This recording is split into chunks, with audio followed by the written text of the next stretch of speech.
This week, we're focusing on an issue that has hit close to home recently, that being the terror of heroin abuse. WBKB's Lindsay DeLucia is here in the studio to tell us more about this topic.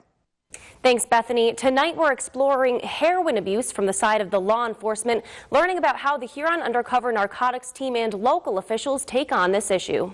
Heroin abuse has become an epidemic across the nation and has recently shown its face in the state of Michigan and here in Alpena County. It originated with opiate-based prescription medications and their abuse, and they're so readily available in homes, in medicine cabinets, grandparents, parents. In just the past few years, heroin has become much more prevalent in our state after discovering prescription painkillers such as OxyContin, morphine, and methadone serve as possible gateway drugs for the substance. Heroin is one of the most difficult drugs for our local law enforcement to deal with and eliminate due to many reasons, one being its incredibly addictive nature. The difficulty with the heroin beyond that is it can be obtained still relatively cheaply for anywhere from $20 to $30 for a small packet of that substance. Still, the overwhelming need users experience creates financial issues and brings more crime with the illegal distribution and purchase. Even people that have very good jobs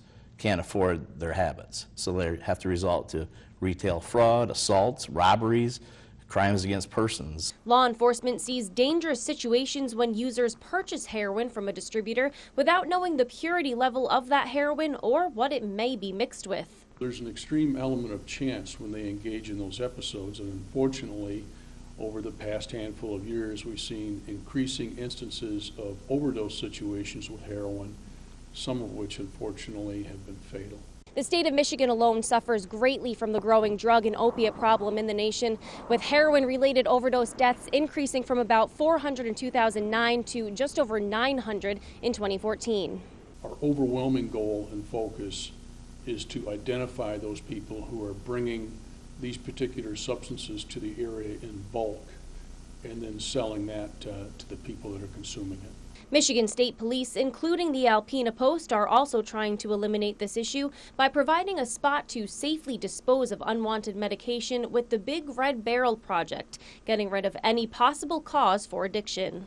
Get rid of the opiate-based prescription pills that are not in use, and don't throw them in the toilet and don't throw them in the sink.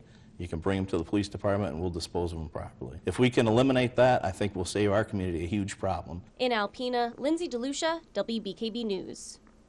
Tune in throughout this week as we explore how society is attempting to prevent this issue as a threat to our youth and as we experience the incredible road to recovery.